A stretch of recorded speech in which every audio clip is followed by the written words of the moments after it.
apesar do rompimento com o paganismo, apesar do retorno à religião verdadeira, ainda assim havia um elemento de irregularidade, havia um detalhe errado na adoração do povo de Judá.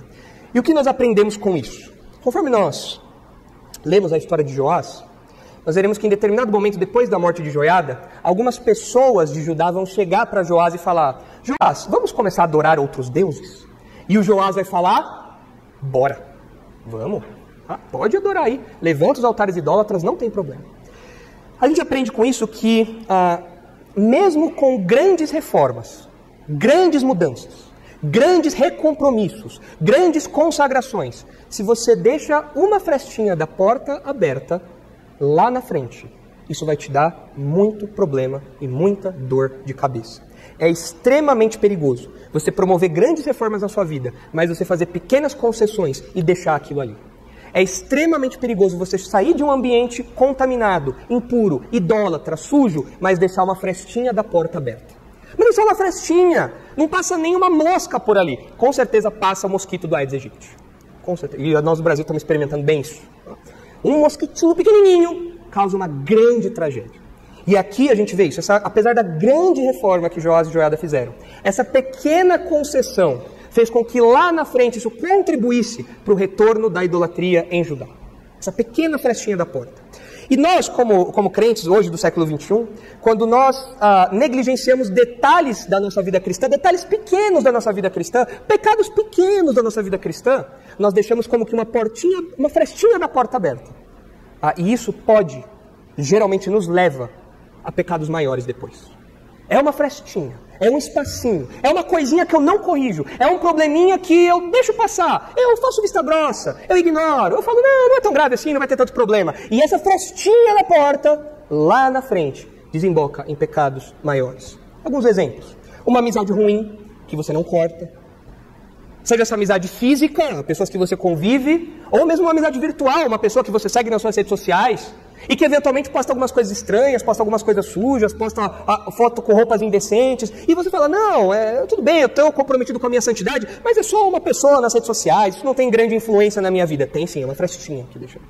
É um pedacinho que você deixa ali. E em determinado momento aquilo pode servir como uma abertura suficiente para o pecado se agigantar na sua vida.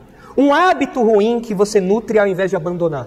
Isso envolve um gosto que você tem, uma música que você ouve, um tipo de coisa que você assiste, algo que te envolve, um entretenimento que você tem, um lugar que você vai, enfim, uma frestinha. Não, mas eu tenho compromisso com muitas coisas, mas aquele pedacinho não tem tanto problema assim, né? Você sabe como é normal esse tipo de coisa e tal. Uma frestinha e então o pecado pode se agigantar. Ou mesmo um pequeno erro doutrinário, ou a companhia de um falso mestre, coisas que não são cortadas e que se agigantam e viram problemas não só para você, mas até mesmo para a igreja toda. Vejam o que o apóstolo Paulo diz em Gálatas capítulo 5. Os irmãos sabem que em Gálatas Paulo combate a ideia do legalismo dos judaizantes, a ideia de salvação por meio de obras, de guarda de mandamentos e tudo mais.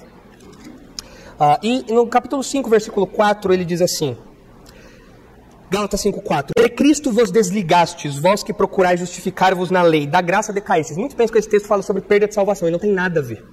O que esse texto está falando é que aquelas pessoas que queriam a justificação, que buscavam serem salvos por meio da lei, essas pessoas estavam se afastando da graça. E a salvação é pela graça, não é pela guarda de nada. Então se você defende a salvação pela guarda de alguma coisa, você saiu da graça, você não está mais firmado na graça. Não que você tenha perdido a sua salvação. É isso que Paulo diz aqui.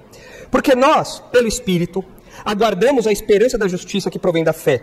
Porque em Cristo Jesus, nem a circuncisão, nem a incircuncisão tem valor algum, mas a fé que atua pelo amor. Ou seja, você seguir regrinhas, você seguir leis, você seguir cerimônias, isso não vai te fazer aceitável diante de Deus. O que importa aqui é a fé que atua pelo amor, é a fé que salva, é a graça de Deus. Vós corrieis bem. Quem vos impediu de continuardes a obedecer à verdade? Esta persuasão não vem daquele que vos chama. De fato, isso não vinha de Deus. Isso vinha dos falsos mestres, isso vinha do falso ensino. E aí no versículo 9 ele conclui. Um pouco de fermento leveda toda a massa. Quanto de fermento você põe num pão e no bolo para que ele cresça? Uma pitadinha. Se você põe demais, o negócio cresce. E já um pouquinho de fermento faz com que a massa cresça, com que a massa levede.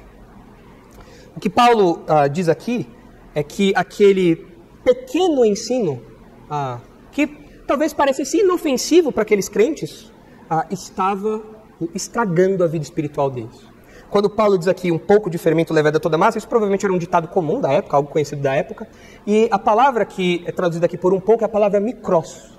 É de onde nós temos, né, a palavrinha micro também. Coisas pequenas. Algo micro, algo pequenininho. Uma frestinha na porta. Um altarzinho irregular que não foi retirado. Mas estamos adorando a Deus. Só que tem um altarzinho. É um detalhezinho, é um errinho doutrinário, é você ter que ser circuncidado, é coisa pouca, não é nada, você tem que guardar a lei, é pequenininho. Paulo fala, não, isso é inadmissível, isso compromete a vida espiritual de vocês, porque um pouco de fermento em doses microscópicas, estragam, comprometem, levedam a massa toda. E na sua vida, na nossa vida é assim também.